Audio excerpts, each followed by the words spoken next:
I'll have to ask. I'll have to ask.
There you go. And then press enter.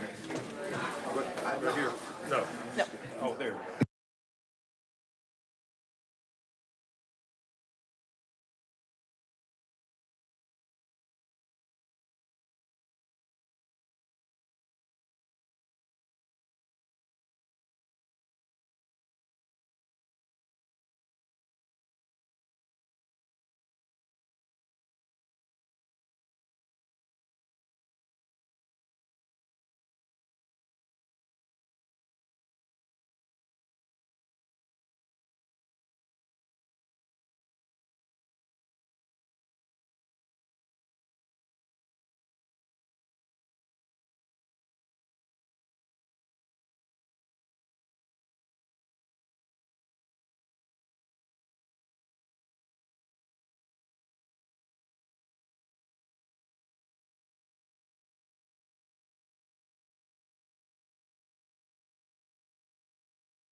Good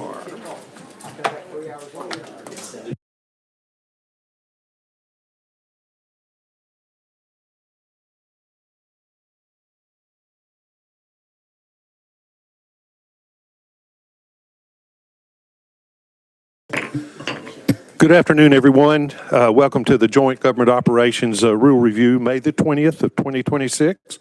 Madam Clerk, would you please call the roll in the House and the Senate? Senator Bowling. Senator Bowling's here. Senator Crow. Senator Crow's here. Senator Hatcher. Senator Hatcher is here. Senator Kyle. Senator Kyle is here. Senator Oliver. Senator Rose. Senator Seal. Senator Sutherland. Senator Sutherland is here. Chairman Jackson. Here. Chairman Jackson is here. You have 6 present in the Senate. Thank you. We have a quorum in the Senate. Call roll in the House. Representative Camper. Representative Clemens. Representative Crawford is here. Representative Faison is here. Representative Fritz is here. Representative Haynes is here. Representative Mayberry is here. Representative Reedy is here. Representative Renault is here. Representative Rudder.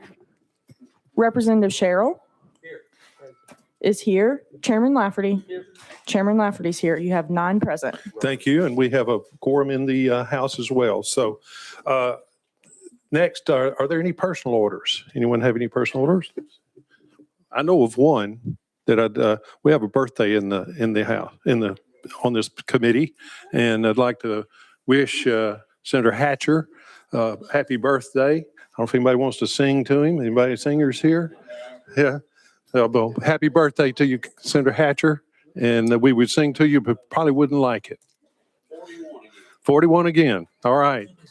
Thank you. Okay, we've got 19 items on the agenda, and we have a member or two that might have to leave a little early, so I want to go ahead and get on it. So we'll start with the, let's see, is there nothing else that we need to go with right before we start? Okay. All right, we'll go to the first item, which is the Tennessee Fish and Wildlife Commission. If you'll come on up, and I think you know the drill. Just turn your mic on, be sure it's on, identify yourself, who you're with, and you may begin. Thank you for being here. Thank you, Chairman and members. Good morning. My name is Blair Beatty, Legislative Director with the Tennessee Wildlife Resources Agency. To my right is Mr. Josh Campbell. He is our Chief of Biodiversity with the agency. State law requires the Tennessee Fish and Wildlife Commission biennially, I can't say that word, twice a year, review the recommendations to the state's list of, every other year. Every other year, review the recommendations to the state's list of species considered endangered, threatened, or in need of management. This rule does 2 things. It incorporates by reference those species listed by the federal endangered species list, effective as of August 25th, 2025. And it also updates the state-specific list by making minor adjustments through the addition of the teardrop darter to the endangered species list and the removal of 2 species, and also clarifies some of the taxonomic terms. And that's it, Chairman, and I'm happy to take any questions. Thank you. Members, you've heard the explanation of the rule. Any questions? Senator Hatcher, you're recognized. Thank you, Mr. Chairman. Ms. Beatty, can you tell me how many species are on the endangered list? Thank you for the question, Senator. Do you mean the federal or the state? Both. I do not, no, sir, but I'm sure this gentleman to my right could answer that. Yes, sir. It just identify yourself, and your mic is on, so you may thank you. You may respond. Yes, sir. Josh Campbell, I'm the Chief of Biodiversity for Tennessee Wildlife Resources Agency. So this rule has 143 species on it, in addition to the 104 federally listed species. Thank you. Senator Hatcher, you're recognized to respond. Ms. Beatty, can you name those for us? Would you like that in alphabetical order, Senator? Backwards, please. I am happy to do so if that's the will of the committee. Senator Hatcher, any other really good questions? No, sir, I'm done. Okay, thank you. Leader Faison, you're recognized. Not leader, I'm sorry, Chairman Faison, you're recognized. Thank you, Mr. Chair, and I have 2 questions. And after the previous question, I'm wondering, is he now listed on the endangered species list, especially with his age? Members, I want to bring attention to you on this specifically, and I've been in the battle now for several years, working back and forth, trying to figure out how we can get additional funds to TWRA. They spend several $1 million a year on this, and it was tasked to them, and there's no money that comes from the state to do this. The federal government doesn't give any money. They spend several $1 million a year doing this. Has nothing to do with fishing and hunting. We as a legislature need to consider statutorily moving this to TDEC, Department of Environment and Conservation, which is where it should be, and allow them to deal with this. So I just want to bring that up because we've had so many situations and fights and all sorts of disagreements and agreements when it comes to how the TWRA is funded. The law says that they have to do this. It also gives no money for them to do this, and it has zero to do. I want to reiterate, zero to do with hunting and fishing. Thank you, Mr. Chair. Thank you, Representative Senator Hatcher. You're recognized again. Thank you, Mr. Chairman. Representative Faison, I agree with you. And I made a suggestion last year. I think that we could fund TWRA if we give them 1/10 of 1% of the sales tax. Response? Anyone? Tina, do you have a response to the agency? Fully support, Chairman. Okay. Full support. All right. I thought that might be the answer. Thank you. Anyone else? No. Representative Renaud, you're recognized. Thank you, Mr. Chairman. I was just curious, with these, the animals listed on the endangered species list, is there a penalty for killing one of these animals? What does that look like? Chairman, if I could defer to Mr. Campbell. Yeah, so not directly from TWRA, but if there's actions that are implemented under permits outside our agency, those agencies can implement notice of violations or things like that and request restitution for the loss of these species. Response? Okay. Senator Hatcher, you're recognized again. Let me just clarify that. 1/10 of 1% of sales tax on any sporting goods items that are sold. Thank you for that. Any other questions or comments? Do we have any personal orders? Public comments? Seeing none? With that, I have a motion and a second for positive recommendation. Madam Clerk, if you'll call the vote in the Senate.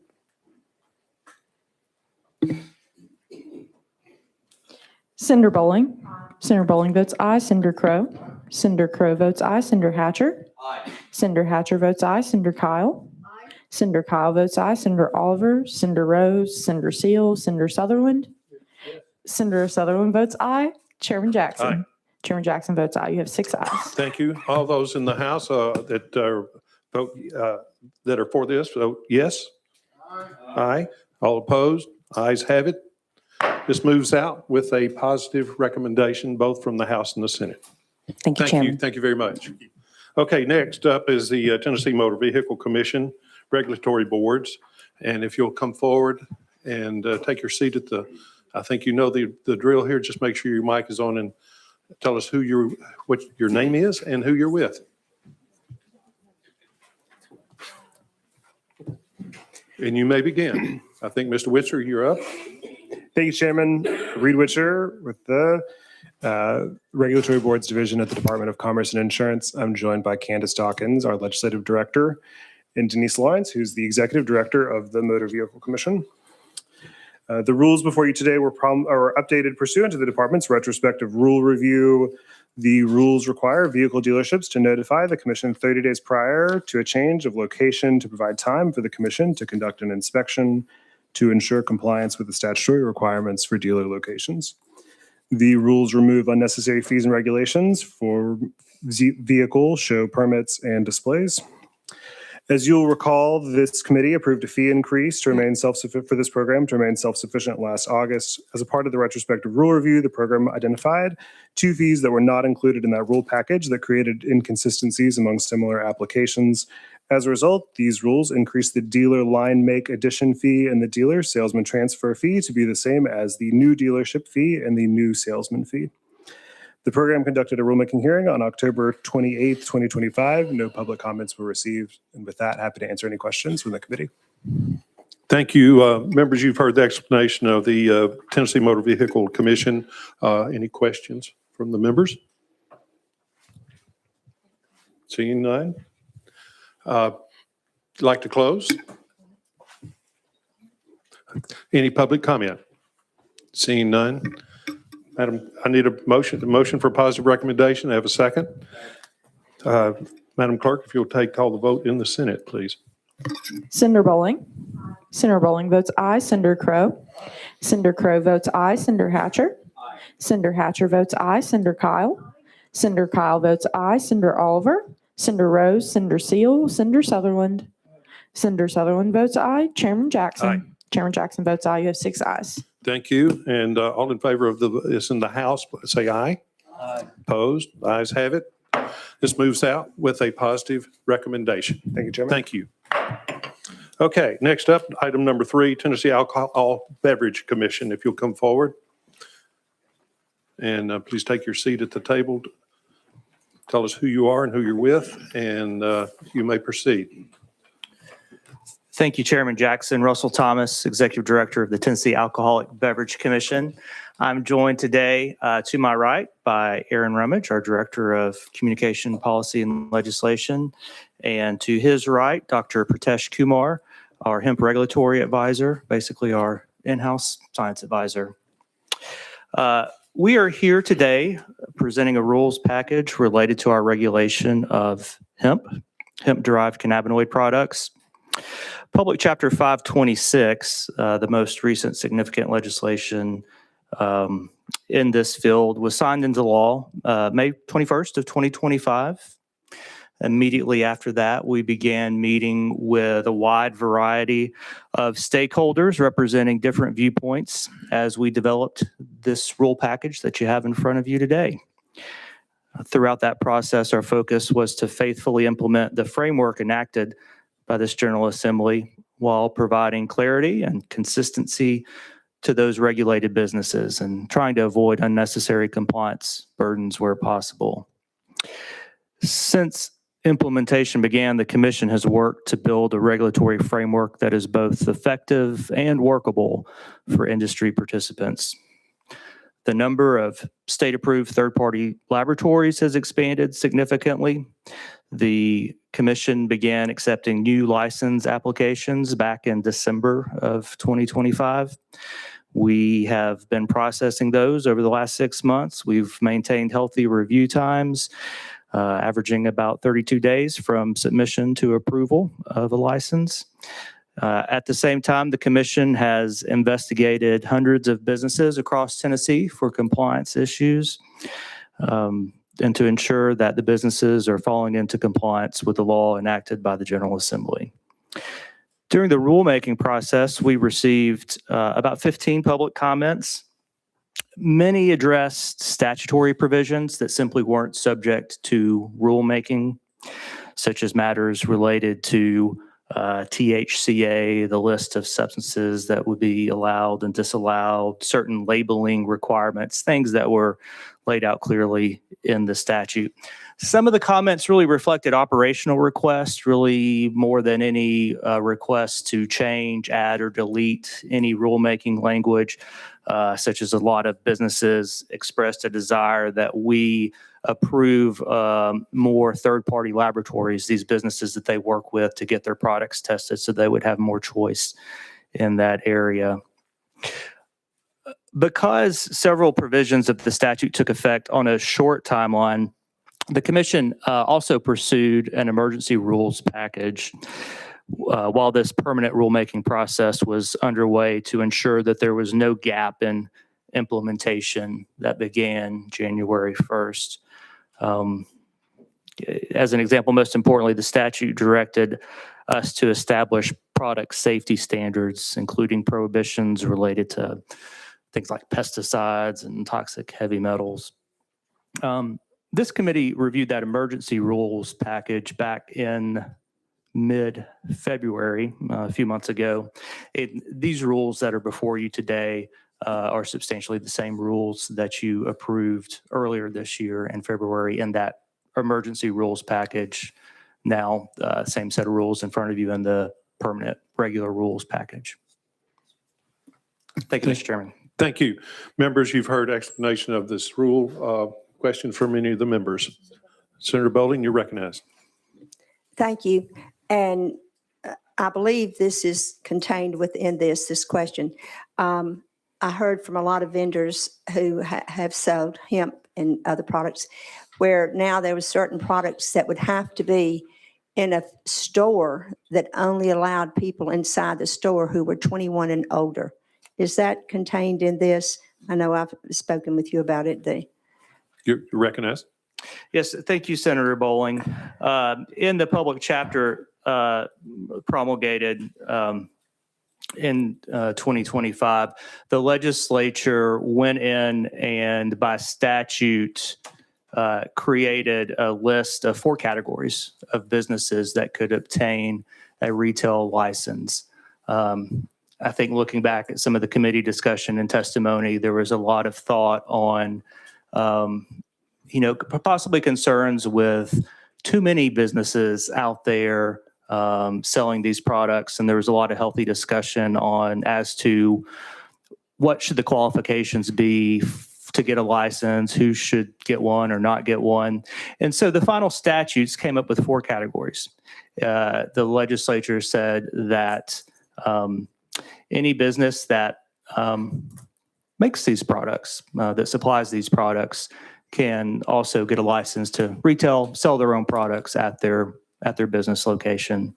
Second, any of our traditional licensees, including retail package stores and our on-premises licensees, restaurants, for example, that have LBD licenses could qualify for a retail license. And then the legislature created a 4th category that focused on businesses that would focus on adult clientele.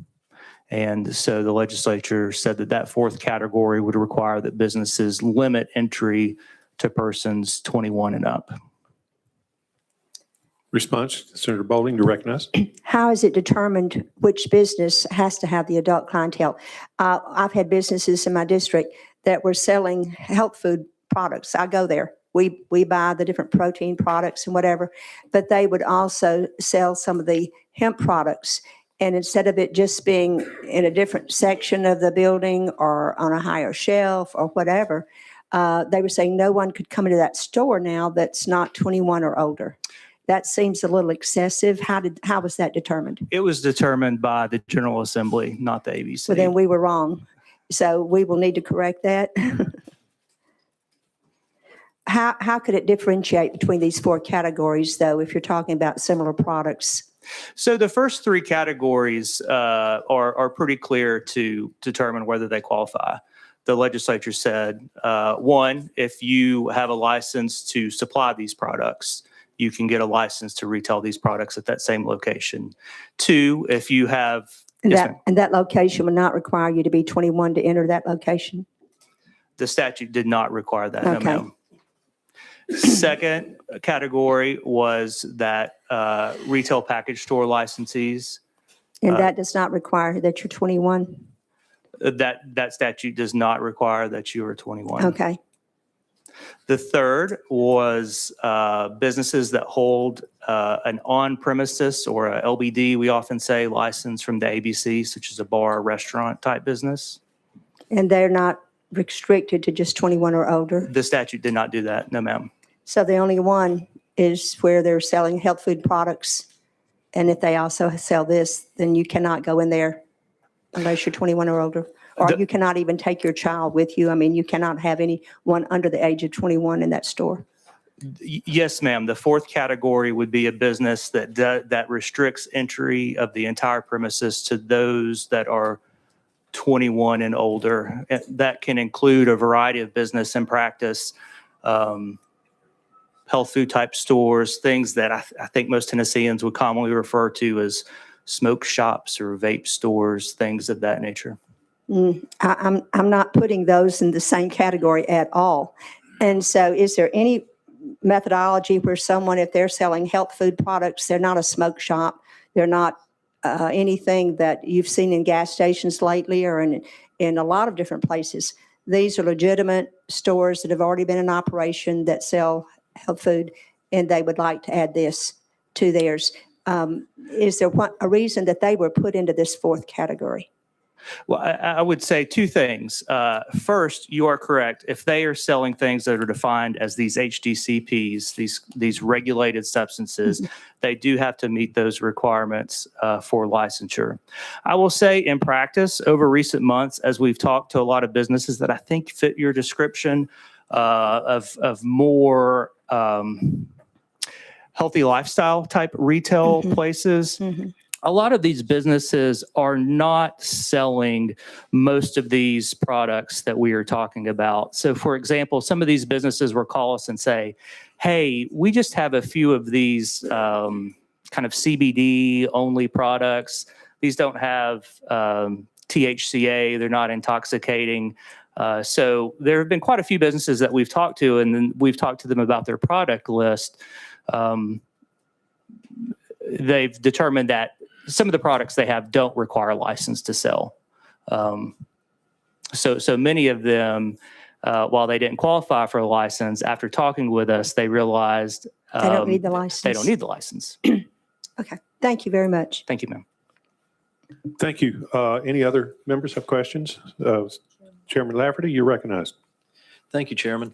I wanted to ask about the 30-plus days or so to get the licensing taken care of. Is that, Down here.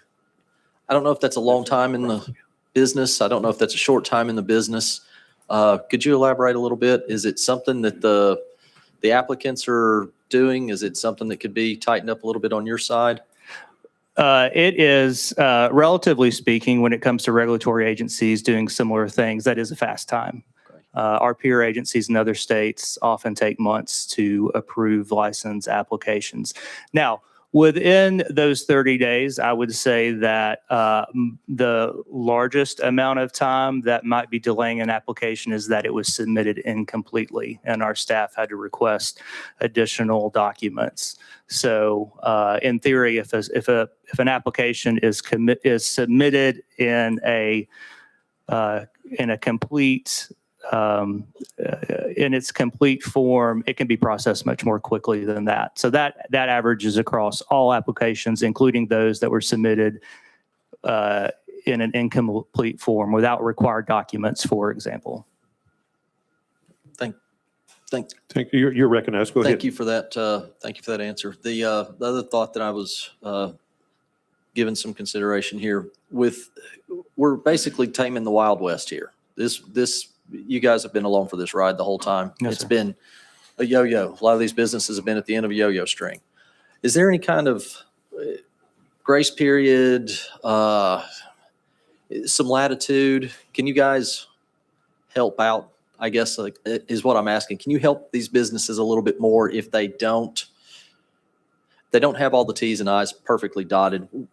Hopefully we're not going to be too harsh on them at this point, given the nature of how this is all unfolded. Can you give me any assurances?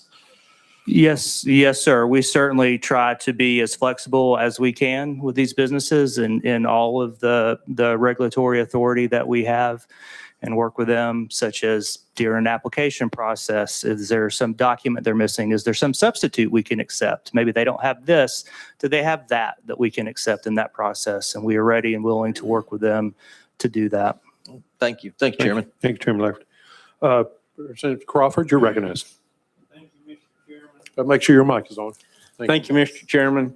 I've basically got three questions that I'd like to get answers to. The first being, as far as wholesalers, do any of these new rules apply to people that are wholesaling the products and shipping them out all over the country for people to make products to go in these stores?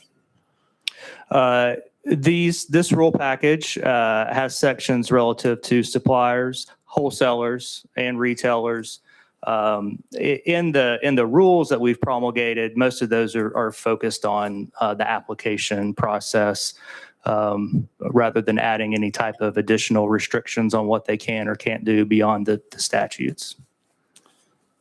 You may respond. Go ahead. Thank you, Mr. Chairman. My second question would be, which is having the most effect? Can you tell me the difference between the new federal guidelines that's come into place as well as versus the state guidelines that you guys are now enforcing?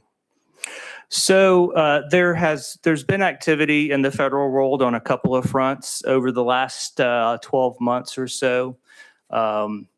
In last November, if you recall, there was a government shutdown at the federal level last November. And during the legislative negotiations to pass legislation to end that shutdown, and that legislation that passed, there were some changes made to some federal definitions of hemp in the U.S. code. And then unrelated to that, in December, toward the end of the year, the executive branch, the president signed an executive order related to scheduling of marijuana, directing the federal executive agencies, the attorney general, to take the steps to move marijuana from a federal Schedule I controlled substance to a Schedule III controlled substance. And just in recent weeks, we've started to see those executive agencies make those moves to reschedule that at the federal level. You may So, respond. Go ahead. thank you, sir. So I guess what I'm thinking is that it doesn't really matter what regulations we put on as far as the state. If the federal guidelines are more restrictive, then they would have to follow those federal guidelines over what the state give them permission to do, correct? That is determined by whether the federal government takes the position that that U.S. code preempts state law, or if they will allow state laws to continue under regulatory schemes that they have developed. At this date, we haven't gotten any statement from the administration, the attorney general, saying that they would not allow states to continue to promulgate their own regulations and have their businesses follow that. Now, even that being said, though, it could affect the interstate commerce of these products across state lines. Final question, You're Mr. recognized. Go Chairman. ahead. I have one of these wholesalers in my district, and according to the new rules that's going into effect along with the federal guidelines, it's basically going to cost us 120 jobs and numerous of millions of dollars into our tax base. And so it's very important to this company that we make sure we get it right. And I just have a really hard time that we've given them permission over the last year or so to do this. And now we're taking that back. And after they've made huge monetary investments, we're kind of taking that back and putting them out of business. So that's a real concern. And I think that it's something that we need to work on very closely to make sure we get it right. So, Yes, thank you. yes, Chairman Crawford. That's a comment that we're hearing often. There are a lot of businesses in Kentucky and Tennessee, particularly East Tennessee, that have developed their business model that involves sending products to other states other than just their home state. And many of those products don't meet those new federal definitions that will go into effect next November. So their business decisions now, they're trying to decide, how will they change their business model? How will it change when it relates to operating in multiple states? And that is most directly related to those changes at the federal level and enacted by Congress last November that are set to go into effect next November. Yeah, you're welcome. Senator Bowling, you're recognized. This prior well, since 2014, and prior to them taking medical cannabis or cannabis off schedule, any state could create its own intrastate program, but everything had to be done from seed to sale intrastate. Yes, ma'am. And I tried to pass that legislation several times, and it did not pass in Tennessee. However, it did pass in Alabama. And so they do have an intrastate program. But once it was taken from Schedule 1 to 3, or off Schedule to 3, are these companies or states that had intrastate programs now allowed to be interstate? Or does that affect that at all? Well, I will have to admit that this starts to get a little bit out of my area of expertise when it comes to these things. They're kind of outside our regulatory scheme. But really, it's a first step in the medical world to allow companies to start to research and develop products to present to the FDA to be approved as prescription medications. And this is that first step that's necessary for them to do that. And it allows them to now, previously these businesses couldn't, they were kicked out of normal tax code, normal banking, and this kind of opens the door for those businesses to take those first few steps in that direction. And again, these are more federal law issues.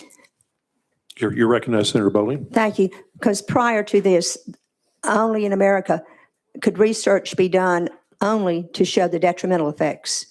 And with this rescheduling now, they can research to show the positive effects of medical cannabis. And so that is taking place in a lot of states now. But what you just said regarding the fact that they will be able to do their commerce through normal channels, that is significant in what they did. So thank you. Yeah. Thank you. Members, any other questions?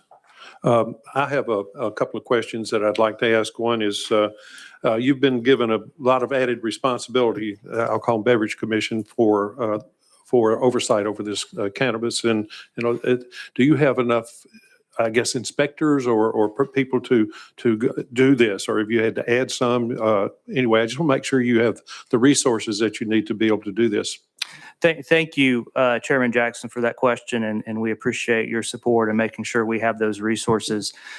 When this public chapter was passed last year, it gave us permission to spend additional monies to hire some additional positions, like Dr. Kumar over here to my right, and additional agents to carry out that duty. It is important to note, and something that we're watching is, even though we were granted that permission to take on those businesses, we're largely self-funded agency, meaning that we have to collect the money that goes into that paycheck that you give us permission to hire. So to fund those positions that you gave us, we were allocated a portion of tax revenue related to these products. So it's going to be really important for us in the first quarter of the next fiscal year to monitor those tax collections to make sure that they are meeting the revenue needs to fill those positions. So we have been very conservative on spending over the last 6 to 9 months because of that. It's because of the delay in some of these taxes coming online and the uncertainty of exactly what will happen. We don't have any historical data. We've got a new tax structure to do this. So we are keeping some positions frozen until we can monitor the tax revenue in that first quarter, July, August, September coming up. We don't want to write any checks that bounce for you. Thank you for that. Next question, second question is in the inspection or testing. I know it's been a challenge, especially when we had Kratom. I think Kratom's been taken off the shelves now in Tennessee. But inspection or testing of these products, do they have the right amount of CBD and that type of thing, or too much or too little or whatever? Are you able to test these products? Thank you. And we think a really important piece of this regulatory structure that we've created in Tennessee is that we want Tennessee consumers to be able to walk into a store if they're going to buy these products, if they choose to buy these products, know what they are, know if they're safe, know how much of those substances are in it. And that starts with the testing regime. And I think we've got a really good set of statutes that lays that out, that requires a sample from every batch of these products, the business that supplies those products to get them tested by a reliable third-party lab that we've approved, and that every package that they label of their products have an ability, like a QR code on it for a consumer, to be able to quickly look up a lab test so that they can see, they can have a reliable means of information to see that that product is legal, is not just traditional marijuana, for example, that they know what's in it and the strength of what's in it. Okay, if it does have one of these intoxicating substances in it, how much is in there? Is it a little bit? Is it a whole lot? And also in the manufacturing process for some of these products, unfortunately, sometimes there can be some dangerous chemicals that are involved, some toxic pesticides, heavy metals, things like that. And we want to make sure that these suppliers are meeting those health and safety standards, like all of the best ones are. We want to make sure there aren't any outliers that aren't using those best practices. Thank you for that. Members, any other comments or questions? I seeing none. Is there a public comment? Seeing none. Motion for positive or negative motion for positive recommendations. A second. Have a second. Madam Clerk, if you'll take the vote in the Senate. Senator Bowling. Senator Bowling votes aye. Senator Crow. Senator Crow votes aye. Senator Hatcher. Senator Hatcher votes aye. Senator Kyle. Senator Kyle votes aye. Senator Oliver. Senator Rose. Senator Seal. Senator Sutherland. Senator Sutherland votes aye. Chairman Jackson. Aye. Chairman Jackson votes aye. You have 6 ayes. Have a voice vote in the House. All in favor say aye. Aye. Opposed? Ayes have it. This rule moves out with a positive recommendation. Thank you for being here and the questions that you've answered. So Thank you, Mr. Chairman. Thank you, members of the committee. Okay, item number 4, on the Department of Finance and Administration, TennCare Nursing Facility Provider Reimbursement. You'll come forward. And take a seat, make sure your microphone is on, and identify yourself, your name and who you're with for the record, and then you may proceed. Good afternoon, Chairman, members of the Joint Government Operations Committee. My name is Amanda Petrie. I serve as Associate Counsel for TennCare, and with me today is Senior Associate Counsel and Rural Attorney for TennCare. TennCare has one item for your consideration today, item 4 on the agenda, starting on page 64 of the packet.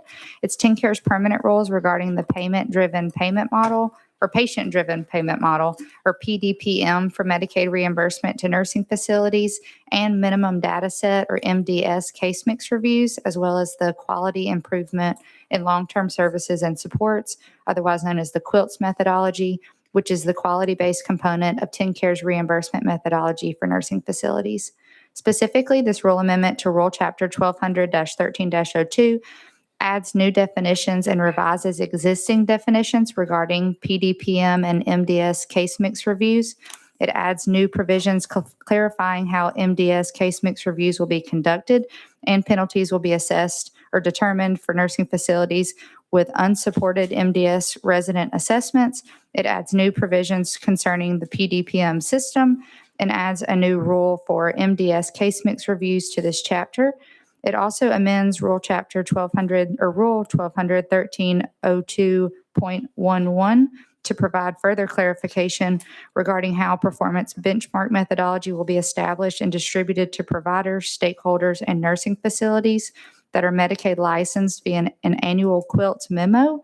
It also revises the quality outcome measures to specify when past performance benchmark methodology for such measures was effective and to specify the effective date of current and future performance benchmark methodology for such measures.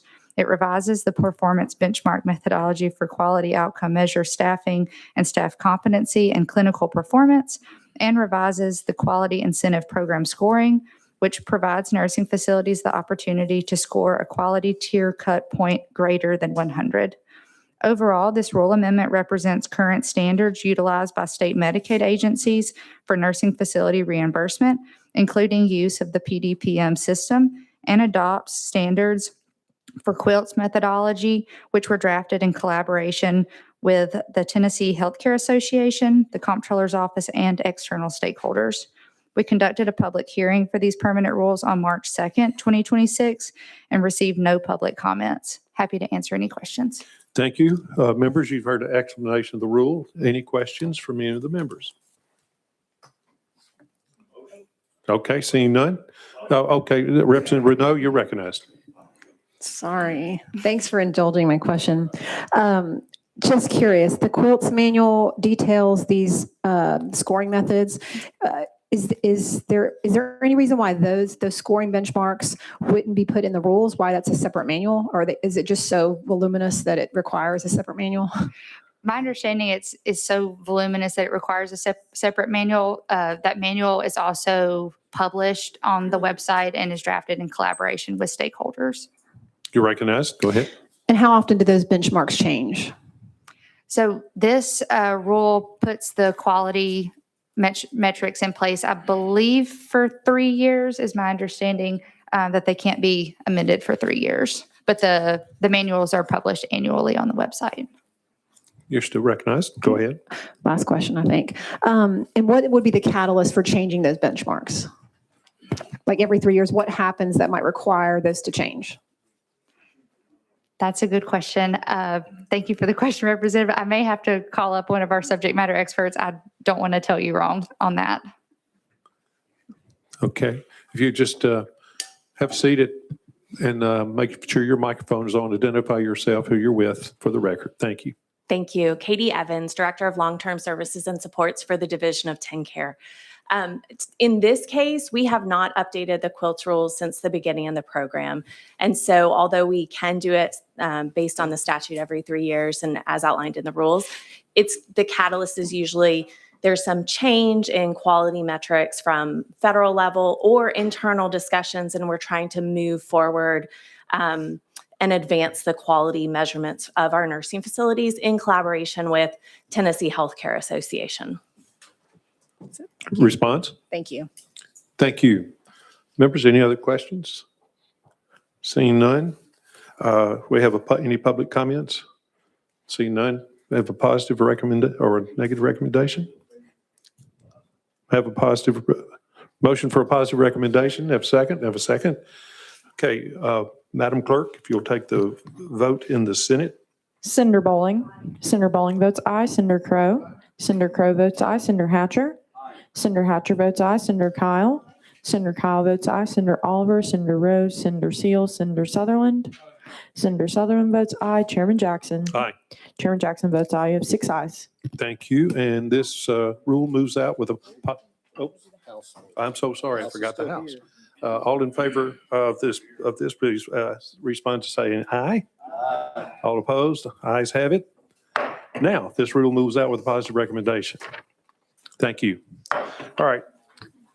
Item number 4, Department of Finance Administration for TennCare, Nursing Facility Provider Reimbursement. That's one we just did. I'm so sorry. I didn't check it off.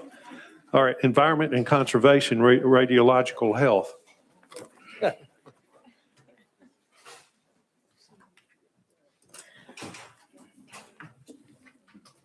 Just identify yourself, who you're with, and you may proceed. Thank you, Chairman, members of the committee. My name is Allie Williamson. I'm the Legislative Director for Tennessee Department of Environment and Conservation. And with me today, I have folks from our Division of Radiological Health, Drew Holcomb and Ryan Critchfield. Tennessee is proud to be the first state in the nation to establish a regulatory framework specifically for commercial fusion energy technology. These rules provide fusion-related industries with certainty needed to invest, build, and operate in Tennessee while positioning our state as a national leader in advanced nuclear innovation and clean energy development. This rulemaking updates Tennessee's radiological health regulations to address the unique operational and safety considerations associated with fusion technology. It aligns state rules with emerging federal policy, Nuclear Regulatory Commission or NRC terminology, and national recommendations for fusion facilities. As an NRC agreement state, Tennessee is uniquely positioned to provide tailored oversight while supporting projects like Project Infinity at the former TVA Bull Run site. TDEC worked closely with stakeholders, including the Fusion Industry Association and Type 1 Energy Group, to ensure these rules encourage innovation while maintaining strong public health and radiation safety protections. Importantly, the department received supportive feedback throughout the rulemaking process and no negative comments from third parties or the community. TDEC respectfully requests your support of these rules, and we're happy to answer any questions. Thank you for that. And members, you've heard explanation of the rule. Representative Fritz, you're recognized. Thank you, Mr. Chairman. Thank you for the work on this. Good to see you all today. I had just a couple questions. I'm not familiar with the fusion as I am with the fission, but some definitions I noticed that might be missing, and no complaint against the rules, but I didn't see any mention of an authorization basis in here. I would assume that even the fusion facilities will have an AB. You're recognized. Go ahead. I'm going to look at our subject matter experts here. If one of you, we also have someone in the audience that might be able to help. And Mr. Chairman, if I could, I'll mention several things and not try to sound like a run-on sentence, and it'll be much quicker. That'll And be I'll fine. kind of go through the list and we can talk after. I'm not opposed to what you're doing. I just think we need to get this on the record. Yeah, that'll go ahead. You proceed. So I didn't Representative see, thank you, Mr. Chairman. And I didn't see any reference to an authorization basis. That's going to be important as we start to bring these facilities online, I think. And then going to page 116, we define as non-fixed contamination in the fission and other radiological control. That's usually removable contamination. It is cross-defined a couple pages over on 122. This is a very much verbatim compliance industry, and there will be people from NRC or DOE or whoever that wears these words out if we're not careful. So if we use a different word, it can become problematic. So that's under 19B. It's not something you change. It's just with the location. Non-fixed is typically removable. Then we talk about a criticality safety index. I'm not sure that that's something I'm familiar with in transport of nuclear material, to be honest with you. And I don't know how that's different for fusion, but that's going to be something I think that's important.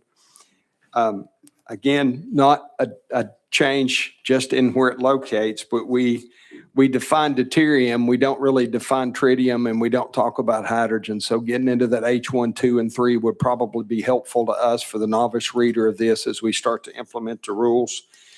We talk about dose on page 117, but we don't talk about considerations for time, distance, and shielding and defining what those are. On page 117, I promise, Mr. Chairman, I'm almost done. On page 117, we mentioned fissile material, and we limit it to several different isotopes. I'm not sure that covers us for a mixed oxide fuel if we ever get to that, and I don't know that that's a problem for us in the future, but I think it's something we ought to consider. We talk about interlocks on page 118. We don't talk about passive, active, or administrative controls. That's going to be something that each one of these facilities, I'm certain, will have under their authorization basis, and it might be helpful. At the bottom of that page, we mentioned tritium concentrations in water, but we don't talk about tritiated water. That might be helpful.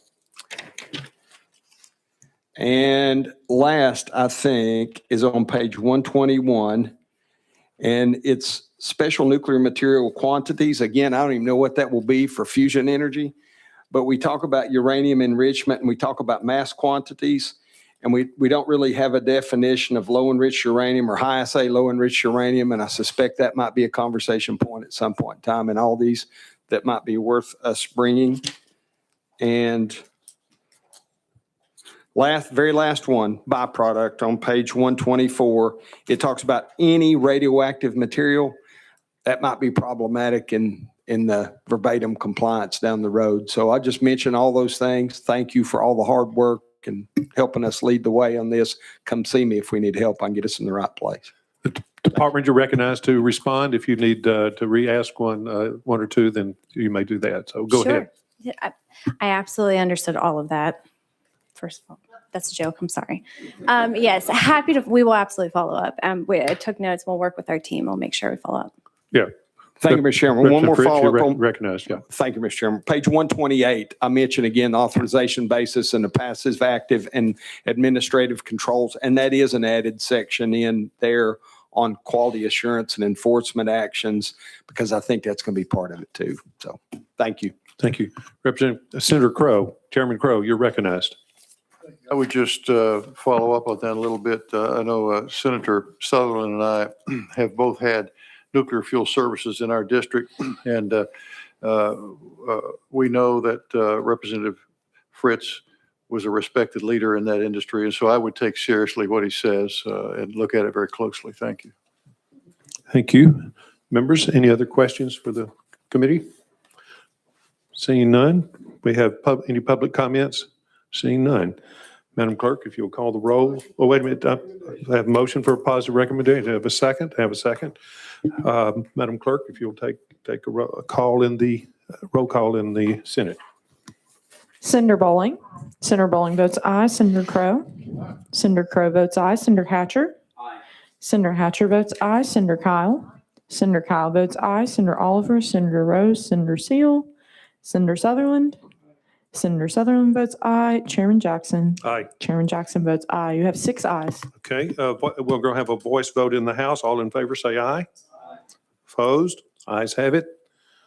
This bill passes out, or this rule passes out with a positive recommendation. Thank you very much. Thank you, Chairman. Thank you, Committee. Okay, item number 6. I think I got it right this time. Board of Communications, Disorders and Sciences, rules for speech pathology and audiology. Fees.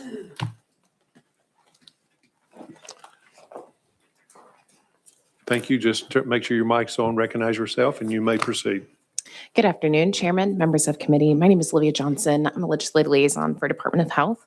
I'm joined by Michael Varnell, Office of General Counsel. Matt Ward, our board member, was going to be here, but he had a medical emergency this morning, was unable to make it. These rules changes are a direct response to the retrospective rule review process that was required by the 2021 Public Chapter 328. These proposed rules clarify the board's rulemaking authority and delete obsolete, unnecessary, and redundant language. These proposed rules also clarify that audiologists can engage in the assessment, selection, fitting, and sale of prescription or over-the-counter hearing aids. This was done in response to the FDA creating an over-the-counter hearing aid category. All board members voted in favor of these rules, and there were no public comments at the hearing. At this time, we're happy to answer any questions that you may have. Thank you, members. Heard an explanation of the rule. Any comments or questions? Seeing none. Do we have any public comments? Seeing none. Madam Clerk, I need a motion for a positive positive motion for a positive recommendation. I have a second. Madam Clerk, you'll call a roll in the Senate. Senator Bowling. Senator Bowling votes aye. Senator Crowe. Senator Crowe votes aye. Senator Hatcher. Senator Hatcher votes aye. Senator Kyle. Senator Kyle votes aye. Senator Oliver. Senator Rose. Senator Seal. Senator Sutherland. Senator Sutherland votes aye. Chairman Jackson. Aye. Chairman Jackson votes aye. You have 6 ayes. Thank you. And all in the House, we'll take a voice vote. All in favor, say aye. All opposed, say no. All ayes have it. This rule moves out with a positive recommendation. Thank you, Chairman. I'm going to get comfortable. I have quite a few rules to present. So we also have number 7 on the agenda, the Board of Respiratory Care with general rules and regulations. I will be joined by, Okay. there we are. Thank you. Yeah, good. I'll be joined by Ashley Fine, Office of General Counsel, and Kira Anderson, Board Chair. These rules are also in respect to the retrospective rule review as required by the 2021 Public Chapter 328. These proposed rules clarify the board's rulemaking authority and delete obsolete, unnecessary, and unnecessary language. Additional clarification and updates include requiring applicants to update their email addresses with the board. This is in hopes to speed up the application process as well as communications with applicants. All board members voted in favor of these changes, and there were no public comments at this hearing. And we're happy to answer any questions that you have. Thank you. Members, you've heard explanation of the rule. Any questions, comments? Seeing none. Any public comment? Seeing none. Madam Clerk, if you'll call the roll in the Senate. I have motion for positive recommendation and a second. Madam Clerk, if you'll call the roll in the Senate. Senator Bowling. Senator Bowling votes aye. Senator Crow. Senator Crow votes aye. Senator Hatcher. Senator Hatcher votes aye. Senator Kyle. Senator Kyle votes aye. Senator Oliver. Senator Rose. Senator Seal. Senator Sutherland. Chairman Jackson. Aye. Chairman Jackson votes aye. Chairman, you have 5 ayes. Thank you. Voice vote in the House. All in favor say aye. Aye. All opposed? No. Ayes have it. This rule moves out with a positive recommendation. Thank you, Chairman. Okay, thank you.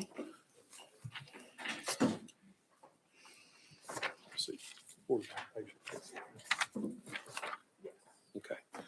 All right, item number 8, Board of Occupational Therapy, general rules for governing the practice of occupational therapy, and you may proceed when you're ready. Thank you, Chairman. Olivia Johnson, Legislative Liaison, Department of Health. I'm joined again by Michael Varnell. These proposed rules allow the practice of dry needling for the upper limb with proper training and certification. To practice dry needling, an occupational therapist must submit an application for certification and meet educational requirements that include 50 hours of instruction in the following areas: musculoskeletal and neuromuscular systems, anatomical basis of pain mechanisms, chronic pain and referred pain, trigger points, and universal precautions.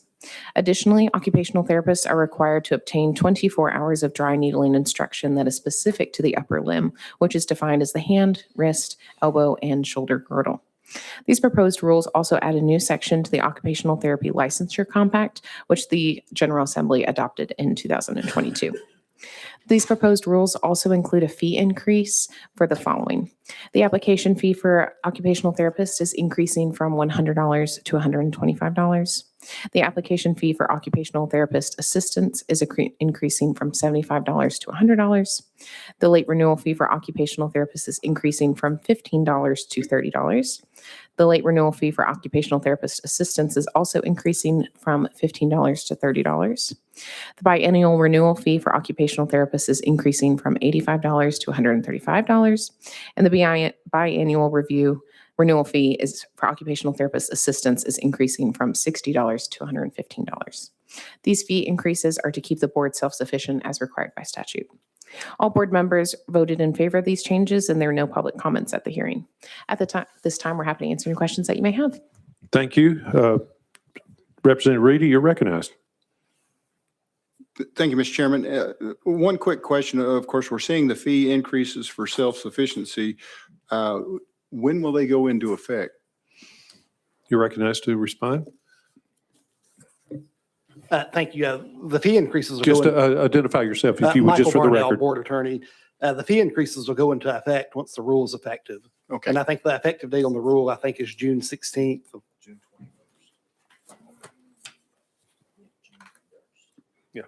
I'm seeing effective date of June 21st. Is that? Yes, that's correct. If that's Okay. what's on the back. Thank I'm you, Mr. sorry. Chairman. Thank you. Thank you. Any other questions for any of the members? Seeing none. Do we have any public comments? Seeing none. I need a motion for positive recommendation in a second. Madam Clerk, if you'll take a vote in the voice vote in the Senate. Senator Bowling. Oh, I'm sorry. Roll call. I'm sorry. Roll call in the Senate. Senator Bowling votes aye. Senator Crow. Senator Crow votes aye. Senator Hatcher. Senator Hatcher votes aye. Senator Kyle. Senator Kyle votes aye. Senator Oliver. Senator Rose. Senator Seal. Senator Sutherland. Senator Sutherland votes aye. Chairman Jackson Aye. votes aye. You have 6 ayes. Okay, thank you. And all of those in the voice vote in the House, all in favor, say aye. Opposed? No. Ayes have it. This rule moves out with a positive recommendation. Thank you. Thank you, Chairman. Next, item number 9, the Board of Chiropractic Examiners. General rules governing chiropractic examiners. You may begin. Thank you, Chairman, members of committee. My name is Olivia Johnson, Legislative Liaison. I'm again joined by Michael Varnell, Board Attorney. This rule effectuates Public Chapter 304 of 2025 regarding the practice of animal chiropractic. This rule defines the scope of practice, establishes educational standards, and establishes sanitary standards. This was done via emergency rule, and this is the same rule now in permanent form. There were some technical changes in the numbering that the AG's office did, so just want to make you aware of that. Rule 0260-02-025 sets out the scope of practice for animal chiropractic.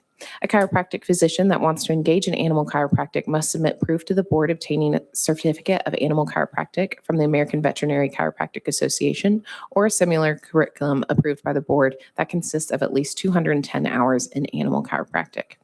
A chiropractic physician who performs animal chiropractic in the same facility where human patients are treated must maintain a separate, non-carpeted room for the purpose of treating animals. Further, the table and any other equipment used for animal chiropractic must not be used for human patients, and there must be signage informing patients that non-human patients are treated on the premises. All board members voted in favor of these changes. There was one public comment from the Tennessee Chiropractic Association regarding this rule. The commenter wanted to voice her concern that chiropractic physicians should be able to practice animal chiropractic without a certification if there is proper collaboration with a veterinarian. And at this time, we're happy to answer any questions that you may have. Thank you. Members, you've heard explanation of the rule. Any questions? Any of the members? Representative Lafferty, or Chairman Lafferty, you're recognized. Thank you, Chairman. Along the lines of that last comment about collaboration with a vet, if you've got a old farmer who's been around the farm all his life and been working on different animals, does he have to have, if his neighbor wants him to make adjustments, does he have to have any kind of license if he's known for it in his county and several other farmers bring their animals to him? Does he have to have a license? Where does that person fall? You may respond. Michael Varnell, Board Attorney. The statute, this rule was adopted in response to Public Chapter 304 to implement the educational standards for the certification of animal chiropractic. But the statute, I believe, only applies to chiropractic physicians seeking the certification in animal chiropractic. You're still recognized. Go ahead. So if I don't have any kind of certification or anything, but my neighbors want me to work on their animals, I'm not in any kind of violation of the law or anything like that. Is that correct? I don't believe so, not the way the statute currently reads. Thank you. Appreciate you guys. Thank you, Chairman. Any other questions, members? Seeing none. Any public comments? Seeing none. Have a motion for positive recommendation. Second. Have a second. Madam Clerk, would you do a roll call vote in the Senate? Senator Bowling. Senator Bowling votes aye. Senator Crow. Senator Crow votes aye. Senator Hatcher. Senator Hatcher votes aye. Senator Kyle. Senator Kyle votes aye. Senator Oliver. Senator Rose. Senator Seal. Senator Sutherland.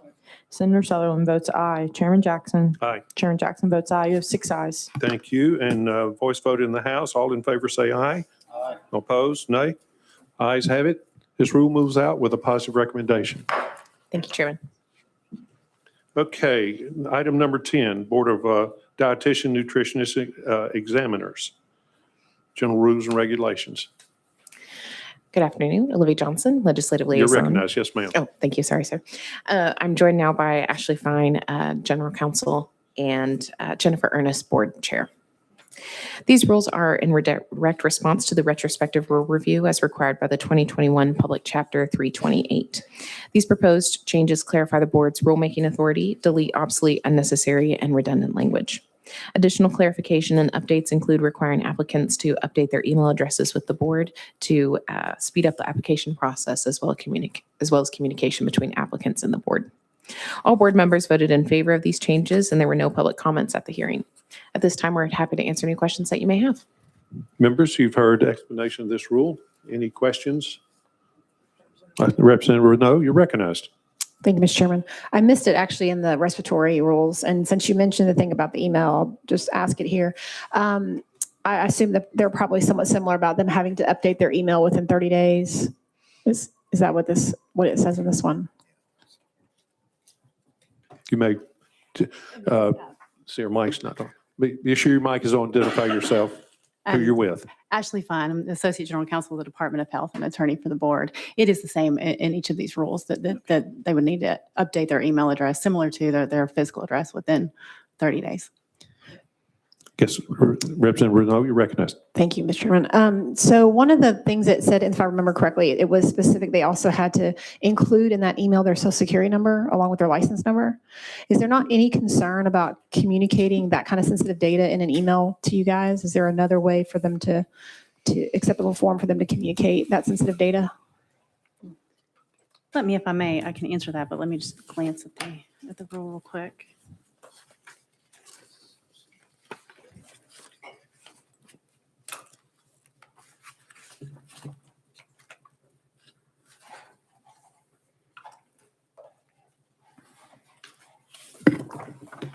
It is something that Ashley Fine, as General Counsel and attorney for the board, it is something the social security number is required. It's the social security number and the license number. I think this is, as far as changing physical address, I think this is something that has been uniform throughout all the boards. So I couldn't really address right now the reasons why, as far as the system is concerned, why that might be necessary, but we're happy to get back with you if we can look into that a little bit further. Yeah, Representative Renaud, you're recognized. Thank you. I'm just concerned that why a change of email would require that information to be communicated in a, very sensitive, information. So yeah, I'd love to hear about that later. Response? Anyone else have a question? Seeing none. Do you have any public comment? Seeing none. Need a motion for positive recommendation. Let's have a second. Madam Clerk, if you'll take a voice vote take a roll call vote in the Senate. Senator Bowling. Senator Bowling votes aye. Senator Crow. Senator Crow votes aye. Senator Hatcher. Senator Hatcher votes aye. Senator Kyle. Senator Kyle votes aye. Senator Oliver. Senator Rose. Senator Seal. Senator Sutherland. Senator Sutherland votes aye. Chairman Jackson. Aye. Chairman Jackson votes aye. You have 6 ayes. Thank you. And all in the House, all in favor say aye. Aye. Opposed? Ayes have it. This rule moves out with a positive recommendation. Thank you, Chairman. Chairman Crow, you're recognized. Thank you. You guys going back to the Department of Health? Okay, do me a favor. I just got a call from a relative of mine reminding me that the World Cup is coming next month to this nation. And we've got Ebola and the hantavirus active right now. We're going to have hundreds of thousands of people coming into this country. I don't know if we have any matches in Tennessee or not, but if you would take that back to the commissioner with you, as chairman of health, I'm getting these calls, and just a heads up relative to our commissioner talking to whomever else in networking and nationally, if we could kind of get a feel for just that our top people in health are aware of this and be thinking about it. Okay. Absolutely. Thank you, Chairman. Thank you, Senator Crow, Chairman Crow. Okay. Next item is the Division of Emergency Medical Services. If you'll come forward. Olivia And you may Johnson. begin. Thank you. Olivia Johnson, Legislative Liaison, Department of Health. I'm joined by Tia Smalls, Board Attorney, and Steve Hamby, Board Member. This rule encompasses several modifications for licensure rules regarding air ambulance standards. These rules clarify the definitions of equipment, supplies, and medical crew that will utilize air ambulance standards. Currently, the list of required equipment for air ambulance is listed in the rules, which means updating this list requires a rulemaking process. This process has resulted in a list of equipment that has not been updated in over 12 years. These proposed rules would move the equipment list to the EMS board website, which is much easier and faster to update. This also removes the outdated Tennessee Perinatal Care Systems Guidelines for Transportation and subsequent statute references. Additionally, several outdated and obsolete language and definitions have been removed or updated, such as updating helicopter to air ambulance to encompass more transportation services. All board members voted in favor of these changes, and we're happy to answer any questions that you may have at this time. Thank you. And again, members, you've heard the explanation of this rule. Any questions, comments? Seeing none, do we have any public comments? Seeing none, I need a motion. Motion for positive recommendation. Have a second. Madam Clerk, if you'll take a roll call vote in the Senate. Senator Bowling. Senator Bowling votes aye. Senator Crow. Senator Crow votes aye. Senator Hatcher. Senator Hatcher votes aye. Senator Kyle. Senator Kyle votes aye. Senator Oliver. Senator Rose. Senator Seal. Senator Sutherland. Senator Sutherland votes aye. Chairman Jackson. Aye. Chairman Jackson votes aye. You have 6 ayes. Thank you. And in the House, all in favor say aye. Opposed? No. Ayes have it. This rule moves out with a positive recommendation. Thank you. Thank you, Chairman. Okay. Mr. Chair, my Yes, ma'am. apologies for interrupting. If I may I respond to Senator Crow's? Yes, please. You're welcome to. Senator Crow, I can let you know that there have been discussions regarding preparedness plans for infectious disease patients, so they are already on top of it. Thank you. Thank you for that. Very important. Okay, next item number 12, Tennessee Department of Commerce and Insurance. Regulatory boards, if you'll take a seat, identify yourself, who you're with, and you may proceed.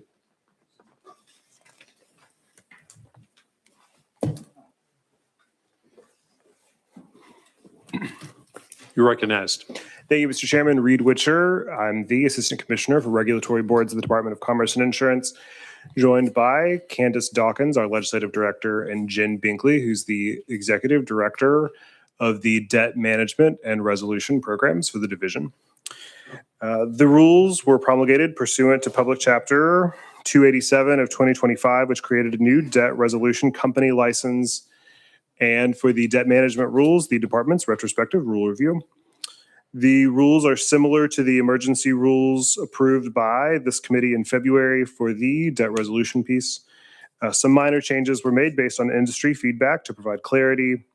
The rules also remove specific steps to complete fingerprint background checks and instead require applicants to comply with the TBI or FBI requirements for a background check.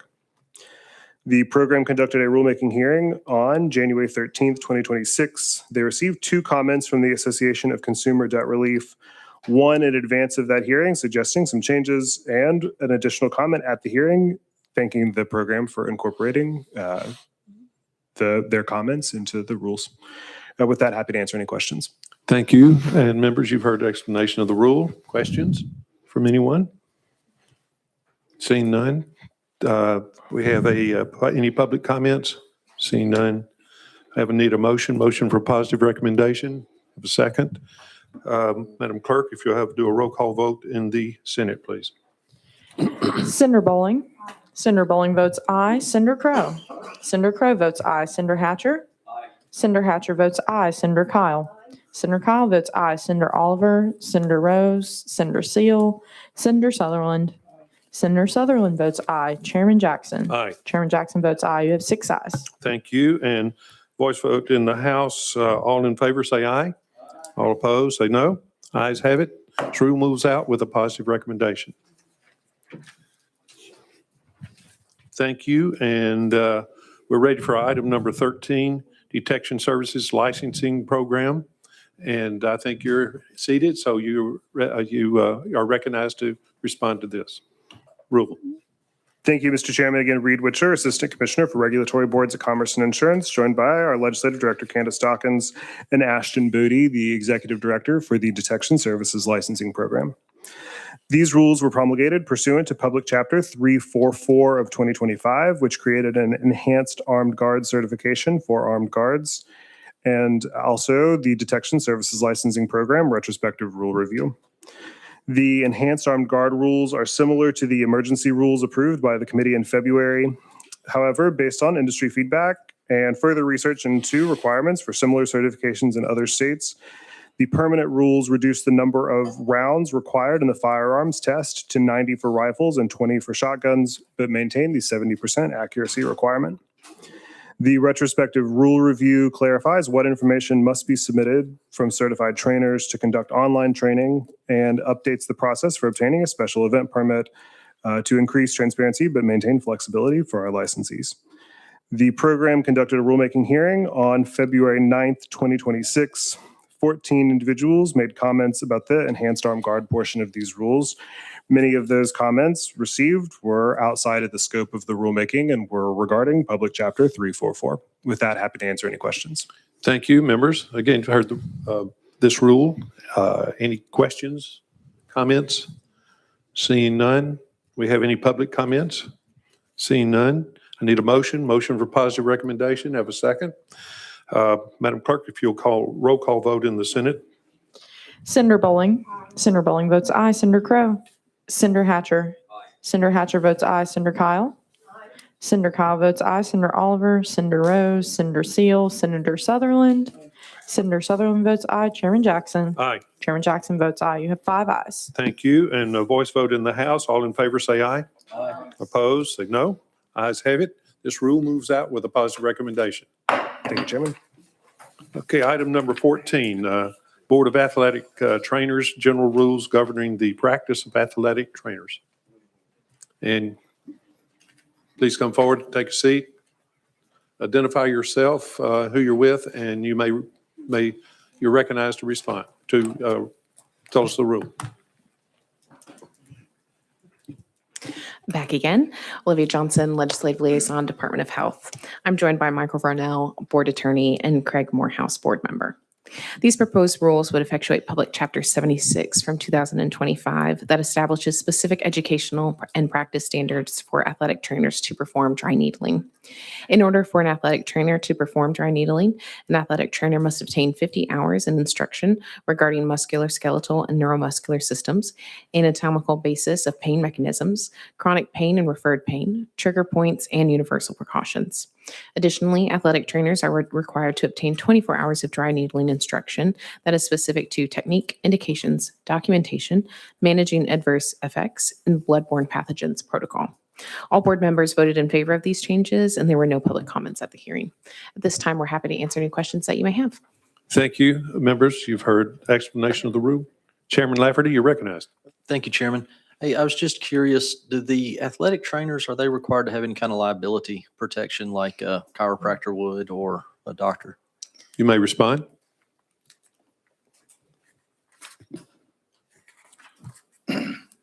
No, we are not. Just if you would, just Sorry, identify Craig yourself. Morehouse, Board Chair. No, we are not. But having said that, the majority of us do carry our own liability insurance, or we are insured by our employer. Chairman Lafferty, you're recognized. So are there, I don't know enough about dry needling. I don't know what the dangers are. I don't know if you can clip a nerve when you're doing this. I don't know. Is that anything that should be a concern to folks out there that are perhaps looking to have this done by a athletic trainer versus a medical professional? You're recognized. Athletic trainers are medical professionals. We are licensed by the state of Tennessee as medical professionals. My mistake. So yes. Having said that, this is why we are trying to get this rule in place, is to make sure that those practicing dry needling meet the educational standards to be able to do it. Okay. Thank you. So are there Chairman, any? you're recognized. What kind of injuries, are there injuries that could be a result from dry needling? There are, yes. It is possible, but again, this is why we're setting these educational standards in place to prevent those from happening. Just completely understand that point, even though I didn't realize that athletic trainers were licensed medical professionals. My apologies again. But the liability, I would be a little concerned. I don't know how big a liability policy you carry, but if you're working on somebody that is you don't even have to be an athlete, I guess, to need your services. It could be any number of things that you got injured for and would need your services. But I would be a little bit concerned, I think, if I were in your shoes. And I'm not an expert in all manners of this, but it just seems to me like taking all kinds of precautions to keep you from risking your career would be prudent. I agree. I do. But again, being medical professionals, we have the educational background leading up to this, but we have to take a course, the same course that is required that you passed earlier for the occupational therapist to be able to do. The same requirements fall to us. You're recognized. Yes, Yes, ma'am. Chairman, I would like to say too that this is effectuating Public Chapter 76, which was passed by this General Assembly. And these rules are the same that as Mr. Morehouse mentions, they're the same as occupational therapists as far as bloodborne pathogens, precautions, that kind of thing. But this is in response to Public Chapter. So this is just from the General Assembly and us promulgating these rules from that legislation. Okay, thank you. I just don't want anybody to get sued and lose their livelihood is all. So thank you. Appreciate what y'all are doing. Thank you, Chairman. Thank you, Mr. Chairman. Any other questions from the members? Seeing none. We have any public comments? Seeing none. Have a motion for positive recommendation. Have a motion and a second. Madam Clerk, if you'll call the roll in the Senate. Senator Bowling. Senator Bowling votes aye. Senator Crowe. Senator Hatcher. Senator Hatcher votes aye. Senator Kyle. Senator Kyle votes aye. Senator Oliver. Senator Rose. Senator Seal. Senator Sutherland. Senator Sutherland votes aye. Chairman Jackson. Aye. Chairman Jackson votes aye. Thank you. And we'll take a voice vote in the House. All in favor, say aye. All opposed? No. Ayes have it. This rule moves out with a positive recommendation. Thank you very much. Thank you, Chairman. All right. Item number 15, Tennessee Department of Commerce Insurance again. Securities registration and exemptions fees. Thank you, Chairman. I'm Elizabeth Bowling. I'm the Assistant Commissioner for the Securities Division, and I have with me today Angel Davis, who is our Legislative Liaison, and Jacob Strait, who is Associate Counsel for the Department. These rules before you today were updated pursuant to Public Chapter 112. The program conducted a rulemaking hearing on October 10th, 2025, and no public comments were received. The changes that are included in the rules are to establish late fees for late filed noticed filing securities products, to correct an erroneous statutory reference, to remove rules requiring notice filing for certain exempt stock employee stock option plans, and to make changes to the Invest Tennessee exemption to increase the limit, to increase the amount of monies that can be raised to encourage capital formation under this exemption, and to require a sales report to be filed at the conclusion of the offering. Members, you've heard an explanation of the rule. Any questions? Senator Representative Renault, you're recognized. Thank you, Mr. Chairman. I was just curious on the late fees. Is there any kind of actual study on the administrative cost of processing this that would dictate an increase in the late fee to $1,000? It actually is something, thank you, Elizabeth Bowling for Securities Division. The late fees were actually going to, currently, if someone does not file, then there is, we are required to look into whether they were offering unregistered securities. So there's no remedy other than us pursuing it from a legal standpoint. So from industry, we believe that this will be a much more faster and more efficient way in dealing with issuers who have failed to file with us. So we believe that the late fee was calculated based on what the registration filing fee would have been had they filed properly and timely. And so we believe that this will actually make these late filed securities offerings move more quickly in the process. Response? You recognize? Thank you for that. Approximately, do you know how many people are not filing properly? Thank you. We do not know. We have run a report because some of this is with filing with the SEC and the notice filing with the state. And so it is when we are made aware of it is when this goes forward. I don't have a number for you for who's not properly filing. It is something we try to catch, but we are not able to catch all. Okay, thank you. You're recognized. Any other? Representative Fritz, you're recognized. Thank you, Mr. Chairman. Thank you for your time today. Is there some due process court jury related in the assessment of these fines of $500, $1,000, and $1,500? Or is that just something you levy? That is something that is levied for filings that are not made properly. You're recognized. Go ahead. So my question about that, I know we do this sometimes, but Article 6, Section 14 of the Tennessee Constitution says that fines shouldn't be levied at more than $50 unless it's by jury. What would your response to that be?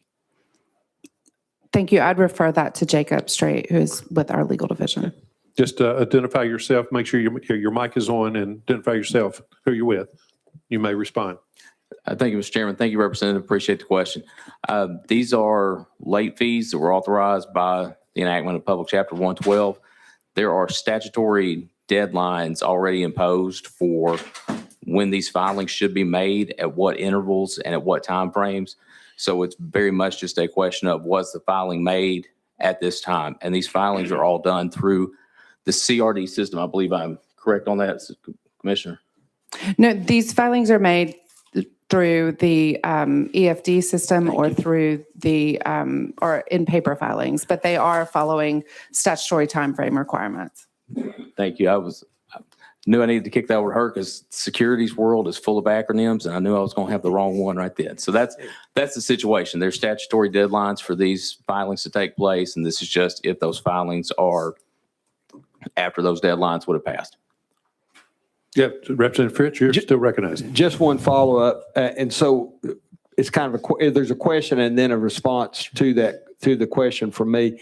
Statutorily means it's still subordinate to the Constitution. And so I'm just interested in how we think that we can issue a fine if the Constitution says we can't for more than $50 without a jury. Because I don't think we could even write a law to do that if the Constitution says it. If I'm understanding that correctly, that's what I'm looking for some help here. Yeah, you're recognized. Go ahead. Thank you, sir.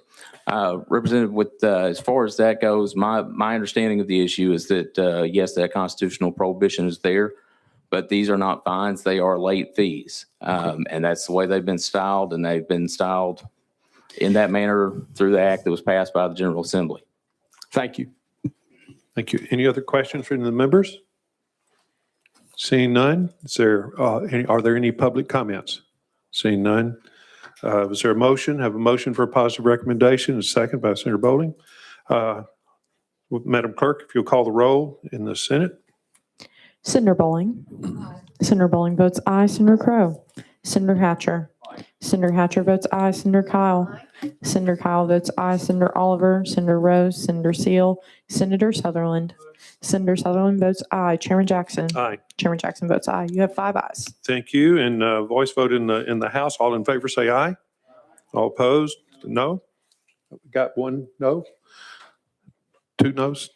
Anyway, this passes with a positive recommendation. Thank you. Okay, item number 16, Board of Professional Bondsmen, Department of Commerce and Insurance.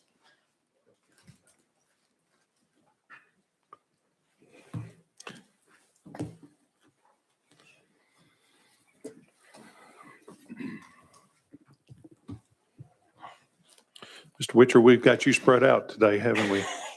You may begin. You go ahead and explain the rule. Thank you, Mr. Chairman. Reed Witcher, Assistant Commissioner for Regulatory Boards of Commerce and Insurance, joined by Candace Dawkins, our Legislative Director, and Roxana Gamusio, Executive Director for the Board of Professional Bondsmen.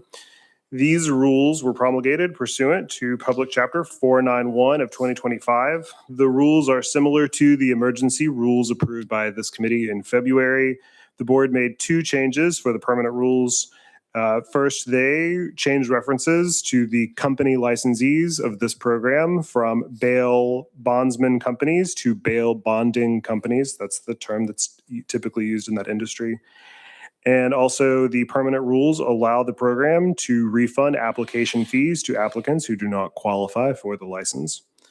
The program conducted a rulemaking hearing on January 27th. 13 comments were received. Many of those questions were from bondsmen asking general questions of the board or making recommendations that would have fallen outside of Public Chapter 491.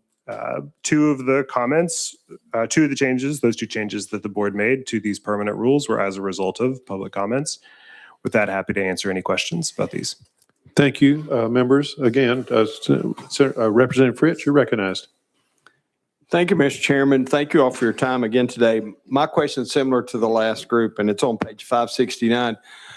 Your change says the board may assess civil penalties up to $1,000 per violation against any professional bondsman, professional bonding company, or any person for any violation of Title 40. So that sounds like a fine to me.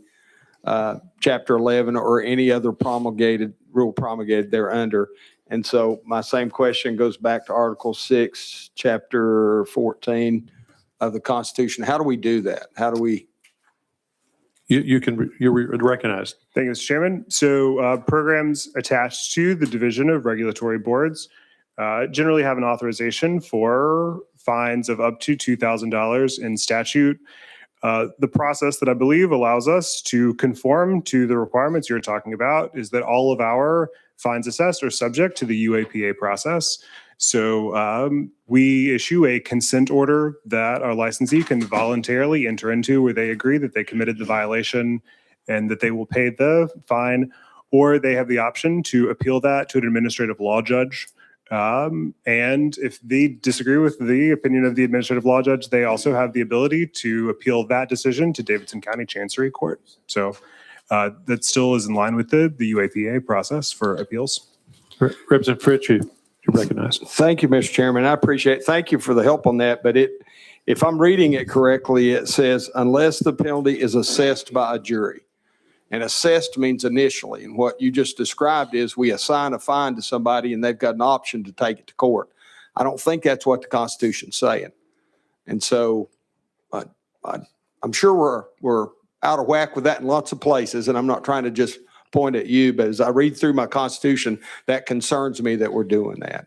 And I got this, to be honest with you, people are complaining that fine's not high enough because it's an old number, right? And I get that. But it is what the word says. And I think our public's looking at us to stay within the bounds of the authority they've given us. Thank you. Thank you. Members, any other questions? Seeing none. Any public comments? Seeing none. Madam Clerk, if you'll take a roll call vote in the Senate. I need a motion for a positive recommendation, and I have a second. Madam Clerk, if you call roll call vote in the Senate, please. Senator Bowling. Senator Bowling votes aye. Senator Crow. Senator Hatcher. Aye. Senator Hatcher votes aye. Senator Kyle. Senator Kyle votes aye. Senator Oliver. Senator Oliver passes. Senator Rose. Senator Seal. Senator Sutherland. Senator Sutherland votes aye. Chairman Jackson. Aye. Chairman Jackson votes aye. You have 5 ayes, 1 pass. Thank you. And in the House, a voice vote. All in favor, say aye. Opposed, say no. Got 1 no. The rule passes with a positive recommendation. Thank you. Okay, ready for item number 17. Elevator Amusement Device Safety Board, Department of Labor and Workforce Development.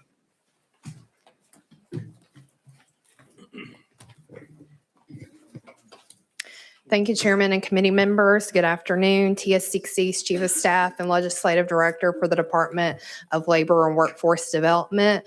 With me today, I have Chance Deason, our General Counsel, and Tom Harrod, our Workplace Regulations and Compliance Assistant Commissioner. The amendment we present to you today is regarding our Elevator Amusement Device Safety Board, specifically our elevator fees that are in Chapter 800.34.25. The Elevator and Amusement Device Safety Board approved these fees updated at their December 2025 meeting. We are proposing amending a total of 6 fees. We are requesting an increase to all fees. The impacted fees are as follows. Construction permits for newer altered devices is increasing from $200 to $300. Acceptance inspections for newer altered devices is increasing from $200 to $300. An acceptance inspection specific to our aerial passenger tramways would increase from $150 to $300. Operating permits for newer existing devices is increasing from $55 to $75. Periodic inspections to devices is increasing from $60 to $75. Unscheduled followed up inspections for devices would be increasing from $200 to $300. And much like the rules we presented to you all in March regarding our boiler board, this is in follow-up to trying to combat our delinquency rates to try to increase those fees so that we can maintain a good standard with our inspections. We hosted a public rulemaking hearing on August the 11th and did not have any public comments. And we stand post to accept any questions. Thank you. Members, you've heard the explanation of the rule questions. Senator Hatcher, you're recognized. Can you tell me the last time that y'all raised the fees on these items? 2010? Yes, sir. It was in 2010. Response? Thank you. Any questions from any other members? Seeing none, do we have any public comments? Seeing none. I need a vote for a positive or negative recommendation. Have a motion for a positive recommendation. Have a second. Senator Hatcher. Madam Clerk, if you'll call the roll, take a vote in the Senate, roll call vote in the Senate. Senator Bowling? Senator Bowling votes aye. Senator Crow? Senator Hatcher? Aye. Senator Hatcher votes aye. Senator Kyle? Senator Kyle votes aye. Senator Oliver? Senator Oliver votes aye. Senator Rose? Senator Seal? Senator Sutherland? Senator Sutherland votes aye. Chairman Jackson? Aye. Chairman Jackson votes aye. You have 6 ayes. Thank you. And this rule moves out. I'm sorry, getting ahead of myself. I have a voice vote in the House. All in favor say aye. Aye. Opposed, say no. Got 2 noes. Bill does pass out with a positive recommendation. Okay, item number 18, the Board of Architectural and Engineering Examiners. You're recognized. Again, welcome back again, Mr. Witzer. You may begin whenever you're ready. You're recognized. Thank you, Mr. Chairman. Last time for me today, I hope for your sake. Reed Witcher, Assistant Commissioner for Regulatory Boards, joined by Candace Dawkins, our Legislative Director, and Glenn Kopchak, who's the Executive Director of the Board of Architectural and Engineering Examiners. The rules before you today were updated pursuant to the department's retrospective rule review. The rules define the practice of architecture, engineering, and landscape architecture to provide clarity to both businesses and their customers. The board worked with the relevant industry associations over the last several years on these definitions. The rules also remove age requirements to place a license in retirement status. The program conducted a rulemaking hearing on August 7th, 2025. No public comments were received. With that, happy to answer any questions. Thank you, members. You've heard the explanation of the rule. Any questions for the department? Yeah, Representative Renaud, you're recognized. Thank you, Mr. Chairman. Sorry, I didn't ask this earlier. I missed it. I didn't realize this was your rule off the top, but I was just curious if you could comment on this. Just an interesting note in the rules that says that landscape architecture involves the relationships of people, flora, and fauna, and physical elements. What is the relationship of people to those things, like that you would mention it in the rules? You're recognized. Thank you, Mr. Chairman, and thank you for the question. So landscape architecture, I learned about through this process to some extent, learned some new things about the work that they provide. And an example that I could provide to illustrate the question that you're asking is that public parks are often drafted by landscape architects who would consider, as an example, where they're placing a soccer field, having the proper lighting so that it could be used at night. So they're studying the relationship between all the components, including people, to make sure that they're delivering a product that can be useful. Response? Thank you. Thank you. Members, any other questions, comments? Seeing none, do we have any public comments? Need a vote for positive or negative recommendation, a motion? We have a motion for positive recommendations and a second. Any public comments? Seeing none. Madam Clerk, if you take a roll call vote in the Senate, please. Senator Bowling? Senator Bowling votes aye. Senator Crow? Senator Hatcher? Aye. Senator Hatcher votes aye. Senator Kyle? Senator Kyle votes aye. Senator Oliver? Senator Oliver votes aye. Senator Rose? Senator Seal? Senator Sutherland? Senator Sutherland votes aye. Chairman Jackson? Aye. Chairman Jackson votes aye. You have 6 ayes. Thank you. And a voice vote in the House. All in favor say aye. Aye. All opposed say no. Ayes have it. This rule moves out with a positive recommendation. Thank you very much for your last one today. Thank you, Mr. Chairman. Okay. Last item on the agenda, item number 19, the Department of Health and Health Services Administration, Environment Health, Food Service Establishment, Physical Facilities Permit Fees.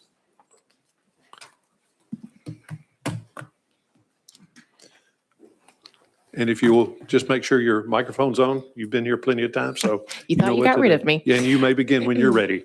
My name is Olivia Johnson, Legislative Liaison, Department of Health. I'm joined by Krista Cougar, Office of General Counsel, and Mark Tenpenny from Environmental Health. This promulgates rules established in Public Chapter 127 of 2025, the Food Safety Act.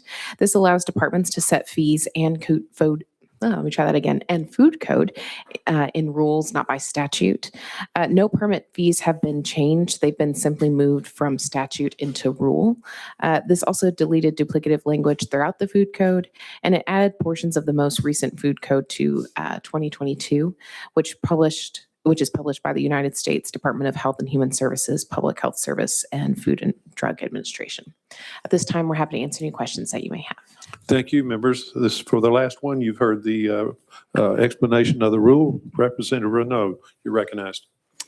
Thank you, Mr. Chairman. Yes, I have a couple questions. The first one's on the section on major food allergen. I see that sesame was added, but what I'm curious on is on the B, where it says that major food allergens do not include any highly refined oils derived from a food specified in Part 1. So I know several people with peanut allergies, corn allergies. They're still highly sensitive to the oils. And so I'm just curious why the major food allergen, those oils would be removed from that definition. You're recognized.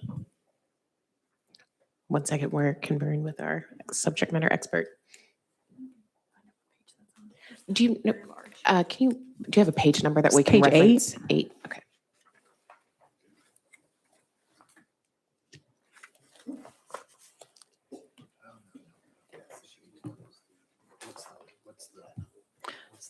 It's under definitions. It's item number 61.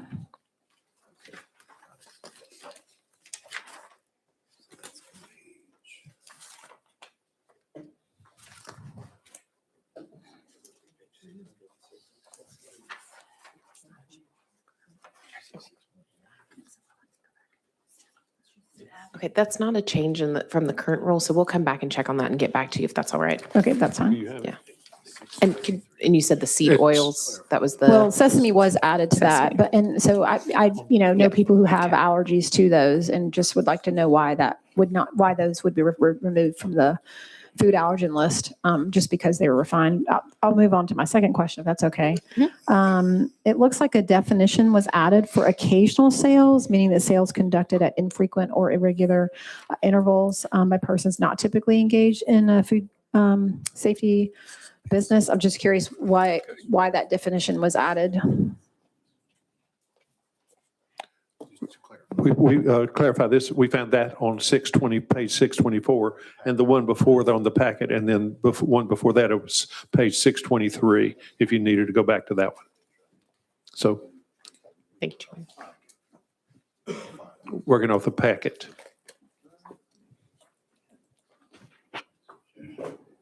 Okay, our microphone's not working. One second.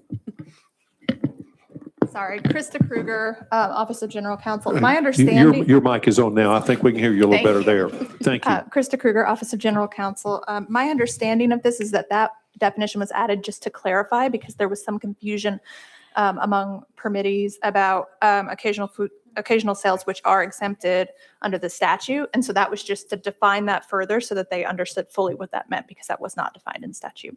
Okay, thank you. Yeah, you're recognized. And then Representative Renaud. my last question is, I noticed that the definition was changed under poisonous or toxic materials regarding the containers. Just, it looks like it was clarified, but I was just curious, was there something that occurred that promulgated that change in the rule or in the definition, or it's not really definition, I guess, it's rule 1200-23-01-07. Page 625. I think. I don't have that. No, I'm just telling them it's page 625. Just no change. There's you want to? There is a definition that's removed. Okay.